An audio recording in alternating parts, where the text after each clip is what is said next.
Hello students, welcome to TSL School Class 11th Mathematics exercise 3.2 का introductory part trigonometric functions हम study कर रहे थे। ट्रिग्नोमेट्रिक फंक्शंस क्या होते हैं, उनकी डोमेन एंड रेंज क्या होती है, इन सब के बारे में आपको मैं प्रीवियस क्लासेस में बता रही हूँ। Now we are studying graphs of trigonometric functions. ना आज हम देखेंगे कि ट्रिग्नोमेट्रिक फंक्शंस के जो ग्राफ्स होते हैं वो कैसे होते हैं। Okay, so first of all सबसे पहले मैं देख रही हूँ y is equals to sine x का ग्राफ। ना सबसे पहले मैं जो ग्राफ हम स्टडी कर रहे हैं that is the graph of y is equals to sine x. Now sine x की जो वैल्यू है स्टूडेंट्स, ये हमको पता है कि जो साइन एक्स की वैल्यू है वो कहाँ से कहाँ तक लाई करती है, -1 to 1। ना कल ही हमने देखा था कि -1 is less than equal to sine x is less than equal to 1।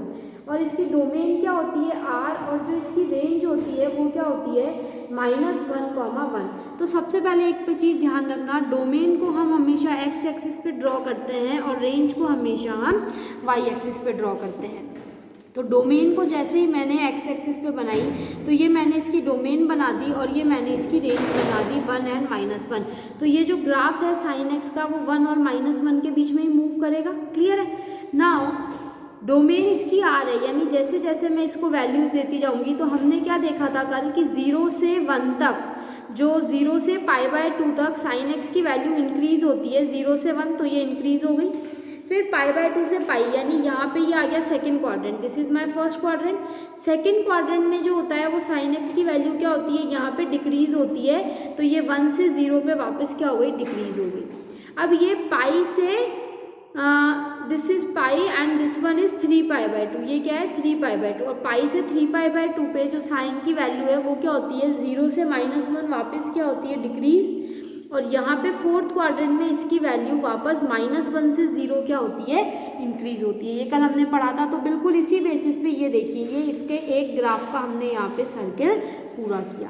तो ये पूरा एक सर्किल हुआ। एक बार जैसे अगर मैं आपको इसको ड्रॉ करके दिखाती हूँ, तो ये एक यहाँ से लेके यहाँ तक का ये पूरा क्या होता है, एक इसका कंप्लीट 1 रोटेशन होता है।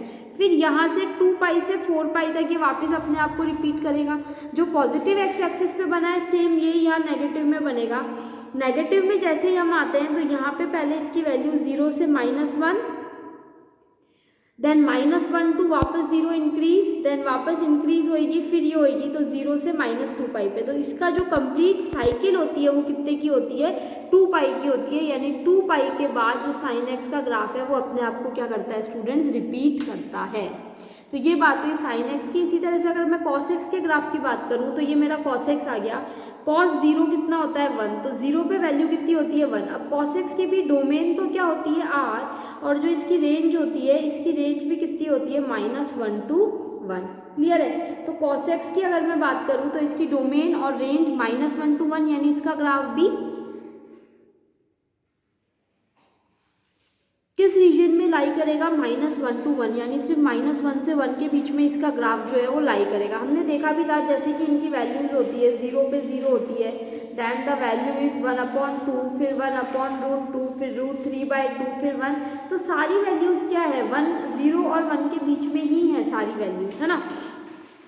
अब 0 पे इसकी वैल्यू हो गई 1, फिर उसके बाद 0 से π/2, अगर मैं फर्स्ट क्वाड्रेंट की बात करूँ तो फर्स्ट क्वाड्रेंट में cos x की वैल्यू डिक्रीज होती है। तो ये 1 से वापस डिक्रीज हो गई, 0 आ गई। देन π/2 से पाई, सेकेंड क्वाड्रेंट में इसकी वैल्यू वापस क्या हो गई, यहाँ पे 0 से -1 डिक्रीज हुई। क्लियर है? देन -1 to 0, ये थर्ड क्वाड्रेंट आ गया। पाई से यहाँ पे π/2 पाई एंड दिस इज 3π/2 ना, this is third quadrant. Third quadrant में वैल्यू इंक्रीज हुई। देन वापस 1 से 0 से लेके 1 वापस फोर्थ क्वाड्रेंट में इसकी वैल्यू क्या हो जाती है, इंक्रीज हो जाती है। क्लियर? तो इसकी जो कंप्लीट साइकिल है वो देखो, यहाँ से अगर मैं स्टार्ट करती हूँ इसको तो इसकी कंप्लीट साइकिल खत्म होती है यहाँ पे। तो इसकी कंप्लीट साइकिल यहाँ से लेके यहाँ तक, ये जो मैंने शेडेड पोर्शन है, और इसकी अगर मैं एक कंप्लीट साइकिल की बात करूँ तो वो कंप्लीट साइकिल यहाँ से चल के पूरी यहाँ तक आती है, यानी 2π तक आती है। तो इसकी भी जो रिपीट करता है इसका ग्राफ अपने आप को कितने के बाद रिपीट करता है स्टूडेंट्स, 2π के बाद इसका ग्राफ जो है, या साइन एक्स या कॉस एक्स की जो वैल्यूज है वो अपने आप को कितने के बाद रिपीट करती है, 2 पाई के बाद रिपीट करती है। क्लियर है ना। y is equals to 10x का अगर मैं ग्राफ देखती हूँ तो स्टूडेंट्स देखो 10x के ग्राफ में हमने देखा है कि बहुत सी जगह ये जो ग्राफ होता है वो इन्फिनिटी हो जाता है, यानी नॉट डिफाइंड हो जाता है, ठीक है ना। और नॉट डिफाइंड ये किस किस पोजीशंस पे है, बिकॉज 10x मेरा कितना होता है sin x upon cos x। तो 10x का जो ग्राफ होता है वो मेरा किन किन पोजीशंस पे नॉट डिफाइंड होता है, जहाँ पे cos x 0 हो रहा है ना। cos x 0 कहाँ पे हो रहा है, cos x 0 हो रहा है 0 पे, cos x 0 हो रहा है पाई बाय 2 पे, cos x 0 हो रहा है 3 पाई बाय 2 पे, है ना। तो 3 पाई बाय 2 पे इसकी वैल्यू इन्फिनिटी आ रही है, पाई बाय 2 पे अगर मैं देखती हूँ तो इसकी वैल्यू इन्फिनिटी आ रही है, 0 पे अगर मैं देखती हूँ तो इसकी वैल्यू कितनी आ रही है, इन्फिनिटी आ रही है। तो इन वैल्यूज़ पे जो cos x का ग्राफ है वो क्या होता है, अपने आप को इनफाइनाइट करता है। तो इसीलिए इसका ग्राफ 0 से पाई बाय 2 तक यानी फर्स्ट क्वाड्रेंट में इंक्रीज होता है, देन 0 से माइनस पाई बाय 2 में इसका ग्राफ यहाँ पे क्या हो रहा है, डिक्रीज हो रहा है। तो इस तरह से इसका ग्राफ जो चलता है वो इस पैटर्न से चलता है, यानी माइनस पाई बाय 2 से पाई बाय 2, पाई बाय 2 से 3 पाई बाय 2। तो इसका जो रिपीटेशन होता है इस ग्राफ का वो कितना होता है, पाई। तो cosec 10x का जो ग्राफ है वो अपने आप को कितने के बाद रिपीट करता है, पाई के बाद रिपीट करता है।